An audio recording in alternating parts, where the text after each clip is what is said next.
तो कष्ट करके ना भगवान का दर्शन कीजिएगा, रामलला का दर्शन कीजिए और हनुमान जी का दर्शन कीजिए। जय श्री राम दोस्तों, आप सभी के बीच में आ गया हूँ एक न्यू वीडियो के साथ और मैं दर्शन करने के लिए आया हूँ अपने प्रभु आराध्य श्री राम जी का, जो कि आप सभी जानते हैं कि अयोध्या में है। और साथ ही मैं आपको बता दूं कि आज है मेरा जन्मदिन, तो खासकर मैं इसलिए आया हूँ ताकि मैं अपने आराध्य के साथ अपना जन्मदिन को मना सकूँ। और यहाँ से जुड़ी और भी अधिक जानकारी के लिए आप सभी को मेरा पूरा वीडियो देखना होगा, तो वीडियो के शुरू से अंत तक बने रहेगा। और वीडियो अच्छा लगे तो लाइक, कमेंट और चैनल को सब्सक्राइब करना नहीं भूलिएगा। तो चलिए अब वीडियो को शुरू करते हैं।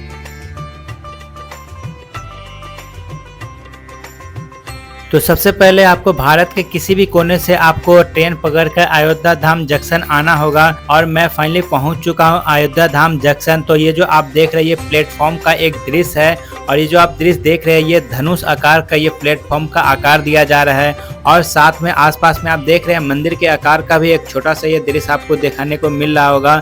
और ये जो आप दृश्य देख रहे हैं ये प्लेटफॉर्म के अंदर का दृश्य है। अब मैं चलिए आपको फर्स्ट फ्लोर पर ले चलता हूँ, वहाँ से आपको यहाँ का जो दृश्य है वो दिखाता हूँ।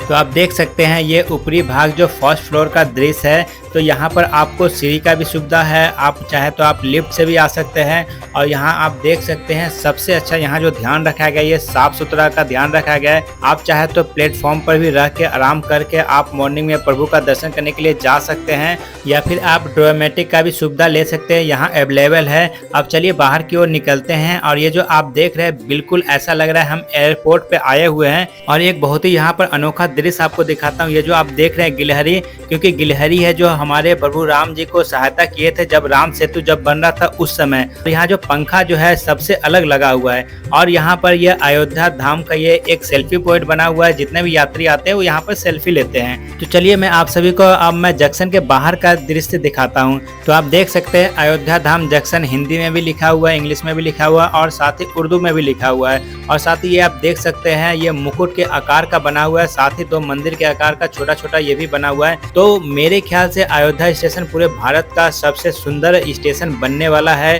अब आगे क्या होगा ये तो मैं नहीं जानता, मगर मेरे नज़र में अब तक मैं जहां तक घुमा हूं मुझे सबसे अच्छा स्टेशन लगा तो अयोध्या धाम जंक्शन, जबकि यह पूरी तरह अभी तक तैयार नहीं हुआ है तब इतना सुंदर लग रहा है। तो चलिए मैं आपको इन महाशय से मिलाता हूं। तो जब आप स्टेशन से बाहर की ओर आए तो कृपया अपना खाने पीने की वस्तु को छिपा कर ही लाएं, नहीं तो आपको ये परेशान कर सकता है। तो चलिए मैं आपको बता देता हूँ, इसी स्थान से आपको टेम्पो मिलेगा जो कि आपको सरयू नदी के पास आपको छोड़ देगा। एक आदमी का 20 रुपया लेगा, अगर आप रिजर्व में जाते हैं तो आपको 100 रुपया लेगा।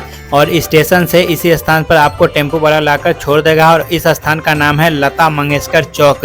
तो चलिए मैं आपको थोड़ा सा लता मंगेशकर जी के बारे में बता देता हूँ। लता मंगेशकर जी को भारत का कोकिला या फिर स्वर कोकिला के नाम से भी जाना जाता था और भारतीय फिल्म उद्योग की सबसे बहुमुखी गायकों में से एक थी, जो अब हमारे बीच नहीं रही। तो चलिए मैं आपको इस चौक के आसपास का दृश्य दिखा देता हूँ और साथ ही ये बोर्ड भी दिखा देता हूँ ताकि आप पढ़कर आसानी से इस स्थान पर जा सके। और इसके बगल में ही बाबा बजरंगबली का बड़ा सा एक मूर्ति है और कंधे पर प्रभु श्री राम जी भी है।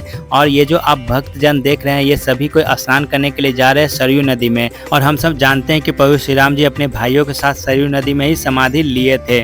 और जितने भी भक्त आते हैं वो सबसे पहले सरयू नदी में स्नान करते हैं, उसके बाद प्रभु श्री राम जी का दर्शन करने के लिए जाते हैं। और उन्हीं भक्तों में से मैं भी एक हूँ। तो मैं स्नान करने से पहले चाय पी लिया, क्योंकि स्नान करने के बाद मैं जल का एक बूंद तब तक नहीं पीऊंगा जब तक अपने आराध्य प्रभु श्री राम जी का दर्शन नहीं कर लेता है। तो फाइनली मैं आ चुका हूँ अब सरयू नदी घाट पर। और मैं आपको बता दूं कि इस समय बज रहे हैं सुबह के 4। और मैं आपको बता दूं कि जब मैं स्टेशन पे था तो मुझे लग रहा था कि सरयू नदी में अभी कोई स्नान करने के लिए नहीं गया होगा, तो इसलिए मैं स्टेशन पे ही वेट कर रहा था सुबह होने का। जब सुबह का 4 बजा तो मैं टेम्पो करके और श्रद्धालुओं के साथ आगे की ओर जब बढ़ा स्टेशन से, तब भक्तों की लाइन देखकर मैं दंग रह गया। जो कि आप भी देख सकते हैं मेरे द्वारा कितने भक्तजन हैं जो स्नान करके जा रहे हैं, कितने भक्तजन हैं जो स्नान करने के लिए आ रहे हैं और कितने भक्तजन हैं जो स्नान कर रहे हैं सरयू नदी में। तो जब आप स्नान कर लेते हैं तो प्रभु श्री राम जी के आराध्य बाबा भोलेनाथ का यहाँ शिवलिंग स्थापित किए हैं लोगों ने, तो यहाँ भी आप पूजा कर सकते हैं। उसके बाद आप आगे की ओर बढ़ सकते हैं। और सुबह के 4 बजे आप देख रहे हैं कि यहाँ पर ठंडा ठंडा मौसम होने के बाद भी लोग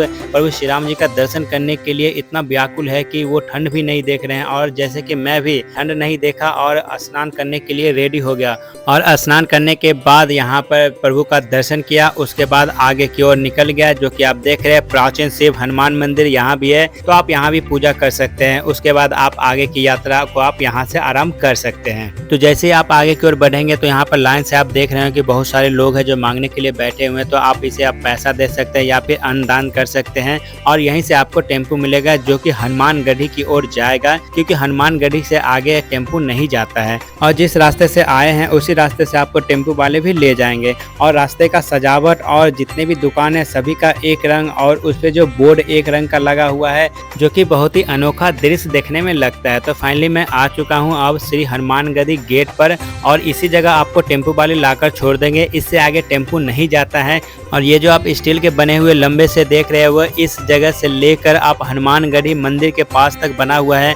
और ये इसलिए बना हुआ है ताकि भक्तजन आराम से प्रभु हनुमान जी का दर्शन करने के लिए जाए, किसी प्रकार का भगदड़ का शिकार ना बने। इसी के लिए यह यहाँ से लेकर पूरे मंदिर के गेट तक बना हुआ है, जो कि आप देख रहे हैं। और फाइनली मैं भी लाइन में लग गया हूँ, क्योंकि यहाँ पर वीआईपी दर्शन से आप लोग बचिए, क्योंकि जब आप आते हैं तो कष्ट करके ना भगवान का दर्शन कीजिएगा। अगर वीआईपी से जाएंगे तो क्या फायदा, किसी प्रकार का आपको पुण्य अर्जित नहीं होगा। इसलिए आप जाए आराम से लाइन में लग कर जाए, सबके साथ प्रभु श्री राम जी का जयकारा करते हुए, प्रभु हनुमान जी का जयकारा करते हुए जाए और प्रभु का दर्शन करें और उसके बाद आप आए। किसी भी वीआईपी का आप लोग लाभ ना उठाएं। और मैं आपको बता दूं कि यहाँ जो प्रशासन का जो सुविधा है बहुत ही अच्छा है और बहुत ही केयरिंग है, क्योंकि यहाँ पर अच्छे से आपको दर्शन करने के लिए देंगे। किसी प्रकार का कोई भी बीच में आकर लाइन नहीं लग सकता है। तो चलिए मैं फाइनली आ चुका हूँ उस स्थान पर जहाँ पर प्रभु का दर्शन होगा और आप फाइनल दर्शन कीजिए। यही है प्रभु हनुमान जी का मंदिर और हनुमान जी का दर्शन कीजिए।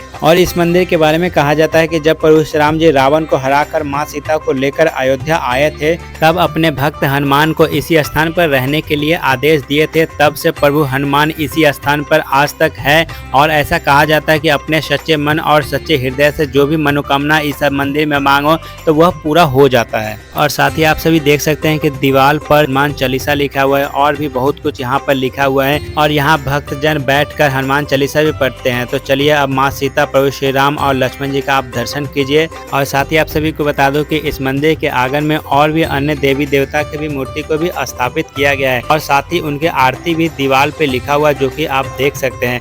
तो चलिए फाइनली अब हम बाहर की ओर चलते हैं और जो निकास द्वार है वो इसी रास्ते से आपको जाना है। तो जैसे जैसे आप निकास द्वार से आगे की ओर बढ़ेंगे तो आपको यहाँ पर और भी अन्य देवी देवता के जो मूर्ति स्थापित है वो देखने को मिलेंगे। तो आप दर्शन कीजिए माता रानी का। उसके बगल में ही आपको भगवान विष्णु के नरसिंह अवतार का दर्शन करने को मिलेगा। उसके बाद आप यहीं से आप बाहर की ओर जा सकते हैं। तो दोस्तों इसी के साथ हनुमानगढ़ी में हनुमान भगवान का दर्शन करने के बाद यह वीडियो यहीं समाप्त होता है।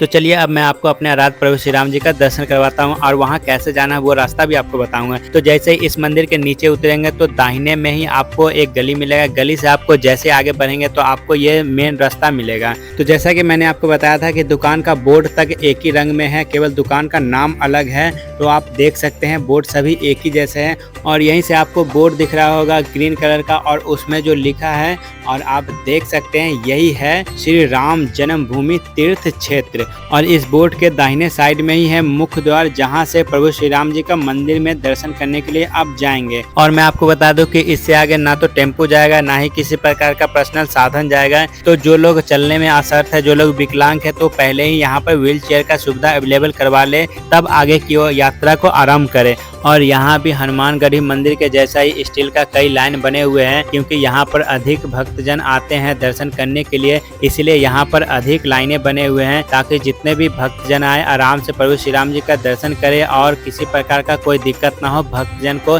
इसलिए यहाँ पर कई लाइन बने हुए हैं। तो सबसे महत्वपूर्ण बात आपको बता देता हूँ कि जब आप प्रभु श्री राम जी का दर्शन करने के लिए आए तो किसी प्रकार का नशे का पदार्थ साथ में ना लाए, क्योंकि यहाँ पर चेक इन के दौरान उसको हटाना पड़ेगा, जैसे कि बीड़ी, सिगरेट, पान, गुटखा इत्यादि। तो यहाँ सबसे पहले आपका बैग चेक इन होगा और ये जो आप भीड़ देख रहे हैं इस जगह आपको जूते रखना होगा। अगर किसी प्रकार का आप पाए जाते हैं तो आपको जो लाइन लगे होंगे वहां से आपको निकल कर बाहर आकर उसको डस्टबिन में या फिर आपको अपना बैग में रखना होगा। इसलिए आप पहले से आप सतर्क हो जाए और इसी जगह पे आपको फाइनली बैग और इलेक्ट्रॉनिक जितने भी आइटम है आपको यहाँ पर रख के आपको जमा करना होगा। उसके बदले आपको टोकन मिलेगा, फिर आप आगे की ओर जा सकते हैं। तो दोस्तों मंदिर के साथ साथ आप प्रभु श्री राम लला का दर्शन कीजिए।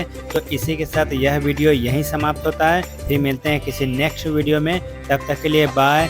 जय हिंद, जय श्री राम।